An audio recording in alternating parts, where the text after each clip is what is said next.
ജിജി, നമ്മൾ സംസാരിക്കുമ്പോൾ വയനാട്ടിൽ ഒരു വലിയ ദുരന്തം നടന്നു. 44 മരണങ്ങൾ സ്ഥിരീകരിച്ചു. ഒരു മനുഷ്യൻ ഇപ്പോഴും ചെളിക്കുണ്ടിൽ വീണ് രക്ഷപ്പെടുത്താനും മാർഗമില്ലാതെ എല്ലാവരും നിസ്സഹായരായി നിൽക്കുന്നൊരവസ്ഥയാണ്. പക്ഷേ എനിക്ക് വലിയ അത്ഭുതമൊന്നുമില്ല. കാരണം ഇത് എല്ലാ വർഷവും മഴക്കാലമാകുമ്പോൾ ഒന്നെങ്കിൽ ഇടുക്കി അല്ലെങ്കിൽ വയനാട് ഇങ്ങനെ നിരന്തരം ഉരുൾപൊട്ടലും മരണങ്ങളും ആവർത്തിച്ചുകൊണ്ടിരിക്കുകയാണ്. കേരളത്തിന് എന്നാണ് ഇതിൽ നിന്നൊരു മോചനമുണ്ടാവുക? ഈ മാധവ് ഗാഡ്ഗിൽ എന്നൊരാളിനെ ഓർക്കുന്നുണ്ടാവും. ഗാഡ്ഗിൽ റിപ്പോർട്ട്. ആ ഗാഡ്ഗിൽ കേരളത്തിലൊരു വില്ലനായിരുന്നു. അദ്ദേഹത്തെ തല്ലി ഓടിച്ചു, അപമാനിച്ചു. പിന്നെ കുറേ കാലം കഴിഞ്ഞപ്പോൾ 2018 പ്രളയം കഴിഞ്ഞപ്പോൾ ഗാഡ്ഗിൽ പറയുന്നതിൽ അല്പം കാര്യമുണ്ടെന്ന് മനസ്സിലായി.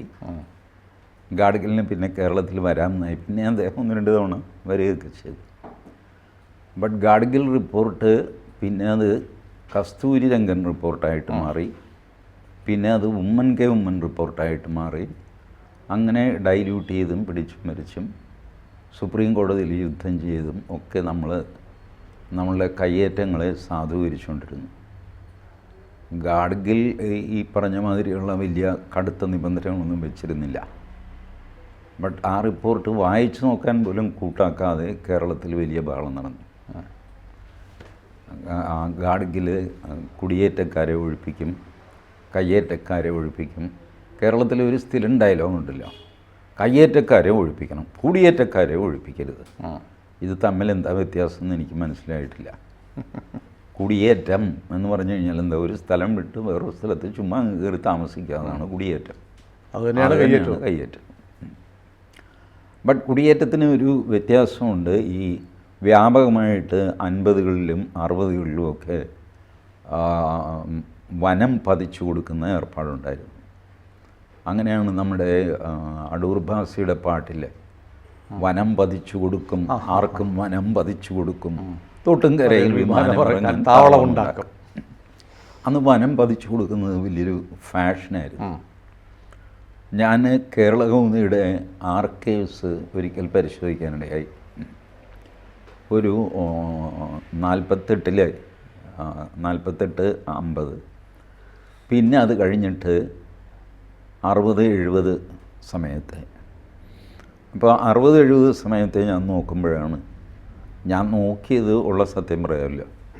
ഗുരുജി ഗോൾവൽക്കർ തിരുവനന്തപുരത്ത് വന്നപ്പോൾ അന്ന് ആ വിഭക്ത കമ്മ്യൂണിസ്റ്റ് പാർട്ടിയാണ്.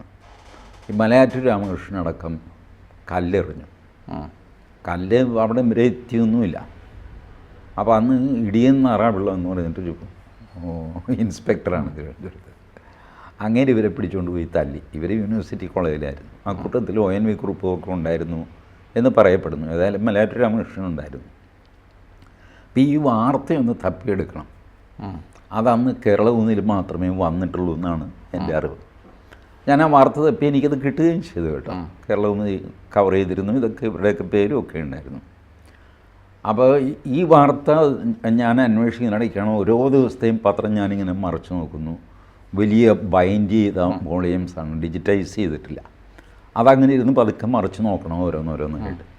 അപ്പോൾ അതിൽ ഞാൻ നോക്കുമ്പോഴാണ് ഉടുമ്പൻചോല തഹസിൽദാർ ഈ മാസം 30,000 ഏക്കർ പതിച്ചു കൊടുത്തു. വനം.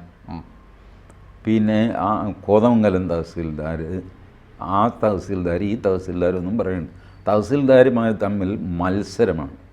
ഇതിന് വലിയ പ്രാധാന്യമില്ല. പലപ്പോഴും ഒരു കോളം വാർത്തയായിട്ടൊക്കെ ഇത് കിടക്കുന്നത്. 30,000 ഏക്കർ പതിച്ചു കൊടുത്തത് ഒരു കോളം വാർത്തയാണ് കേരളകൗമുദിക്ക് പോലും. അന്ന് ആരും ഇത് ബോധേടല്ല. അന്നൊരു ഈ ഭക്ഷ്യക്ഷാമം കാരണം കാട് വെട്ടിത്തെളിച്ച് കൃഷി ചെയ്യുക. കാട് വെട്ടിത്തെളിക്കുക എന്ന് പറയുന്നത് ചെയ്യേണ്ട ഒരു കാര്യമാണെന്നും ഒരു കാടും നിലനിൽക്കാൻ പാടില്ലാത്തതാണെന്നുമാണ് അന്നത്തെ പ്രിൻസിപ്പിൾ. അത് വെച്ചിട്ട് നമ്മൾ ഭീകരമായ കയറ്റം അങ്ങ് നടത്തി. അതിൻ്റെ ഒരു സ്റ്റഡി നടത്തിയാണ് മാധവ് ഗാഡ്ഗിൽ ഇനിയെങ്കിലും നാശനഷ്ടങ്ങളുണ്ടാവാതിരിക്കാനാണ് അദ്ദേഹം ആ റിപ്പോർട്ട് തന്നത്. മാധവ് ഗാഡ്ഗിൽ കേരളത്തിന് വേണ്ടി ഉണ്ടാക്കിയ റിപ്പോർട്ടല്ലാതെ മഹാരാഷ്ട്ര മുതൽ കേരളം വരെയുള്ള ഈ പശ്ചിമഘട്ടത്തിൻ്റെ സഹ്യാദ്രിയുടെ ഇതിൻ്റെ ആ കിടപ്പ് നോക്കിയിട്ട് ഇതിൻ്റെ 2 വശവും സംരക്ഷിക്കാനും അപകടങ്ങൾ അതെ, വലിയ റിപ്പോർട്ടാണത്. പക്ഷെ അത് കേരളത്തിന് വേണ്ടി മാത്രമാണെന്നാണ് പലരും ധരിച്ചിരിക്കുന്നത്. ആണെന്ന് നമ്മൾ ഈ മാധവ് ഗാഡ്ഗിൽ മഹാരാഷ്ട്രക്കാരനും മറ്റാണ്, മഹാരാഷ്ട്രയ്ക്ക് പണ്ട് മുതലേ നമ്മളോട് ശത്രുതയുണ്ട് ഒന്നും പറയണ്ട. അതിൻ്റെ പേരിൽ ഏറ്റവും വലിയ ബഹളം വെച്ചത് ക്രൈസ്തവ സഭയാണ്. അവർ ഫോറസ്റ്റ് ഓഫീസ് ആക്രമിച്ചു, ജീപ്പിന് തീയിട്ടു, ഫയലുകൾ എടുത്ത് കത്തിച്ചു. ഇങ്ങനെ വലിയ പള്ളിയിലച്ചന്മാരൊക്കെ ഇറങ്ങിയാണ് സമരം നടത്തിയത്. ഒടുവിൽ അത് എങ്ങും അല്ലാതെ പോയി. കസ്തൂരി രംഗനുമില്ല, ഉമ്മനുമില്ല, ഒന്നുമില്ല, എല്ലാം തോന്നിയാസംഗം നടന്നു. പിന്നെ ഒരു അറ്റംപ്റ്റ് നടത്തിയത് അച്യുതാനന്ദനാണ്. അച്യുതാനന്ദൻ അതിൽ പൊളിറ്റിക്കൽ ഗെയിനിന് വേണ്ടിയിട്ടാണ് ചെയ്തതെങ്കിലും ചെയ്തത് നല്ല കാര്യമായിരുന്നു. അത് മൂന്നാറിലായിരുന്നു. അതും ഇടയ്ക്ക് വെച്ച് ചീറ്റിപ്പോയി. അച്യുതാനന്ദന് സക്സസ്ഫുള്ളായിട്ട് കൊണ്ടുപോകാൻ പറ്റിയില്ല. കുറേ കെട്ടിടങ്ങൾ നശിപ്പിച്ചു എന്നുള്ളതല്ലാതെ വേറെ പ്രയോജനമൊന്നും ഉണ്ടായില്ല. ഇൻസിഡൻ്റലി ഈ ഭരണകൂടത്തിന് ബുൾഡോസർ ഉപയോഗിക്കാം എന്ന് ആദ്യം കാണിച്ചു കൊടുത്തത് അച്യുതാനന്ദനാണ്, യോഗി ആദിത്യനാഥ് അല്ല. ആദ്യത്തെ ബുൾഡോസർ ബാബ. ഞാൻ എപ്പോഴും പറയാറില്ല, ഈ എല്ലാ സംഭവങ്ങളുടെയും പ്രഭവ കേന്ദ്രം കേരളമാണ്. അത് ഉത്തരേന്ത്യയിൽ കിട്ടിക്കഴിയുമ്പോൾ അവർ കുറച്ചുകൂടെ വലുതായിട്ട് ലാർജ് സ്കെയിലിൽ ചെയ്യുന്നു എന്നേ ഉള്ളൂ. ഈ പരിപാടികളുടെല്ലാം കേന്ദ്രം, ഈ ബുദ്ധി കേന്ദ്രം നമ്മളാണ് എപ്പോഴും. അങ്ങനെ അച്യുതാനന്ദനെ കോപ്പി ചെയ്തിട്ടാണ് യോഗി ആദിത്യനാഥ് ബുൾഡോസർ ഓടിക്കുന്നത്. പക്ഷേ യോഗി ആദിത്യനാഥ് വില്ലനും അച്യുതാനന്ദൻ ഹീറോയുമായിട്ട് തുടരുന്നു. കാരണം അച്യുതാനന്ദൻ കമ്മ്യൂണിസ്റ്റാണ്, യോഗി ആദിത്യനാഥ് BJP ആണ്. BJPക്കാരൻ ഹീറോ ആകുന്ന പ്രശ്നമില്ല. ചെയ്തത് നല്ലതോ ചീത്തയോ എന്നുള്ളതല്ല. BJP എന്ന് പറഞ്ഞാൽ വില്ലൻ തന്നെയാണ്, വില്ലനാണ്. എന്തുവായിക്കോട്ടെ, ആ അറ്റംപ്റ്റും പരാജയപ്പെട്ടു. പിന്നെ കാട്ടിലെത്തടി തേവരുടെ ആന എന്നുള്ള പോലെ അങ്ങനെ അങ്ങ് പോയി. അതുവരെ അച്യുതാനന്ദൻ്റെ കൂടെ നിന്നിരുന്ന MM മണി മൂന്നാർ ഓപ്പറേഷൻ വന്നപ്പോഴാണ് തിരിഞ്ഞ് പിണറായി ഗ്രൂപ്പിലേക്ക് മാറിയത്. KE ഇസ്മായിൽ കൈവെട്ടും എന്നൊക്കെ പറഞ്ഞു. കേരള രാഷ്ട്രീയത്തിലെ പരിശുദ്ധന്മാരിൽ പരിശുദ്ധൻ പുണ്യവാളൻ ആയ PK വാസുദേവൻ നായരുടെ പേരിൽ സ്ഥലം വാങ്ങിച്ചിട്ട് അവിടെ റിസോർട്ട് വെച്ച് അതിൻ്റെ താഴെ പാർട്ടി ആഫീസ്, മുകളിൽ റിസോർട്ട്, ഇങ്ങനെയൊക്കെ ചെയ്തുകൊണ്ടിരുന്നു. CPI ഇപ്പോഴും ചെയ്യുന്നു. അതിൽ അച്യുതാനന്ദൻ മാന്താൻ തുടങ്ങിയപ്പോഴാണ് KE ഇസ്മായിൽ കൈവിട്ടു എന്ന് പറഞ്ഞത്. ഇതൊക്കെ ചരിത്രമാണ്. ഇതെല്ലാം പബ്ലിക് മെമ്മറി ഷോർട്ട് ആയതുകൊണ്ട് നമ്മളിതെല്ലാം മറക്കും. ഇതിനൊക്കെ പ്രകൃതിക്കിത് താങ്ങാൻ പറ്റിയ ഒരു പരിധിയുണ്ട്.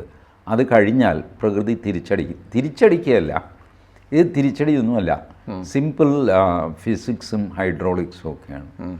ഒരു മൺകൂനയുടെ അടിവശം നിങ്ങൾ മാന്തി പോയി ആ മൺകൂന താഴത്തേക്ക് ഇരിക്കും. നമ്മൾ ചെറുപ്പത്തിൽ കക്ക കൊണ്ട്, കടൽ മണ്ണ് കൊണ്ട് കളിവീട് വയ്ക്കുന്നുണ്ട്.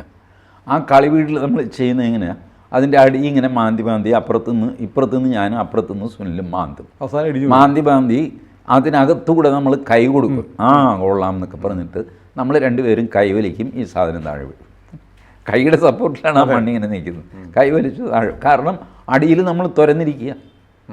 അടി തുറന്നു കഴിഞ്ഞാൽ ഒരു സാധനത്തിന് നിലനിൽക്കാൻ പറ്റുമോ? അപ്പോൾ അത് സിമ്പിൾ ഫിസിക്സാണ്. പ്രകൃതിയുടെ തിരിച്ചടി. പ്രകൃതി എന്ന് പറഞ്ഞിട്ട് നിങ്ങളെ തിരിച്ചടിക്കാനൊരാളൊന്നും നിൽപ്പില്ല. പ്രകൃതി ഈ അതിൻ്റെ പ്രതിഭാസമനുസരിച്ച് പ്രവർത്തിക്കും. ഫിസിക്സ് എങ്കിൽ ഫിസിക്സ്, ഹൈഡ്രോളിക്സ് എങ്കിൽ ഹൈഡ്രോളിക്സ്. അതേ തുടർന്ന് പുഴകളിൽ കയറുന്ന വെള്ളം, ആ വെള്ളത്തിന് തടസ്സം വരുമ്പോൾ അവിടെ ഉണ്ടാകുന്ന വോർട്ടെക്സ് ഫ്ലോ, ചുഴി എന്നൊക്കെ നമ്മൾ പറയുമല്ലോ, ഇങ്ങനെ ഒഴുകി വരുന്ന വെള്ളത്തിന് വലിയൊരു കല്ല് തടസ്സമായി കഴിയുമ്പോൾ അത് അതിനെ ചുറ്റിയിട്ട്, ഇതിനിടയ്ക്ക് ആളെന്നൊക്കെ പറയുന്നത് 10, 60, 70 കിലോയുള്ള ചെറിയൊരു സാധനമാണ് മനുഷ്യൻ പ്രകൃതിയെ സംബന്ധിച്ചിടത്തോളം. അതിൻ്റെ റൂൾ അനുസരിച്ച് ഇയാളെ അങ്ങ് കൈകാര്യം ചെയ്യും. ഇയാൾക്ക് ജീവനുള്ളതുകൊണ്ട് ഇയാൾ നിലവിളിക്കും, കൈവയ്ക്കുന്നു, നിങ്ങൾക്കൊന്നും ചെയ്യാനും പറ്റുന്നില്ല. എന്തൊരു കഷ്ടമാണ്. മൊത്തം 4 കോടി ജനം ഒരാളെ നോക്കിക്കൊണ്ട് നിൽക്കുകയാണ്. അയാൾ നിലവിളിക്കുന്നു, ഒന്നും ചെയ്യാൻ പറ്റുന്നില്ല. ഹെലികോപ്റ്റർ കൊണ്ടുപോകാൻ പറ്റുന്നില്ല, കാറ്റും മഴയും കൊണ്ട്. കൊണ്ടുപോയാൽ ഹെലികോപ്റ്റർ വീണ് വേറെ കുറച്ച് പേര് ചാകും. അതാണ് അവസ്ഥ. ഇപ്പോൾ നിലവിൽ TV-യിൽ കാണിച്ചുകൊണ്ടിരിക്കുന്ന അവസ്ഥ അതാണ്. 10 മിനിറ്റിനകം ഒരു സിറ്റുവേഷൻ മാറി. എന്നാലും ഇങ്ങനെ ഇത്രയധികം 4 കോടി വരുന്ന കേരളത്തിലെ ജനസംഖ്യയ്ക്ക് നിസ്സഹായനായ ഒരാളെ വെള്ളത്തിൽ നിന്ന്, ചെളിയിൽ നിന്ന് പുറത്തെടുക്കാൻ കഴിയുന്നില്ലെങ്കിൽ എത്ര നിസ്സഹായനാണ് മനുഷ്യൻ പ്രകൃതിയുടെ മുമ്പിൽ നിന്ന് ആലോചിച്ചു. ഇത് ചെയ്യരുത്, ഇതിങ്ങനെ തോന്നിവാസം കുഴിക്കരുത്, പിടിക്കരുത് എന്നൊക്കെ പറഞ്ഞു കഴിഞ്ഞാൽ അങ്ങനെ പറയുന്നവർ സാമൂഹ്യ വിരുദ്ധരാകുകയും ഒക്കെ ചെയ്യുന്ന അവസ്ഥ. കൂടുതൽ വാർത്തകളും വിശേഷങ്ങളും നിങ്ങളിലേക്ക് എത്താൻ ABC മലയാളം സബ്സ്ക്രൈബ് ചെയ്യുക, ബെൽബട്ടനും അമർത്തുക.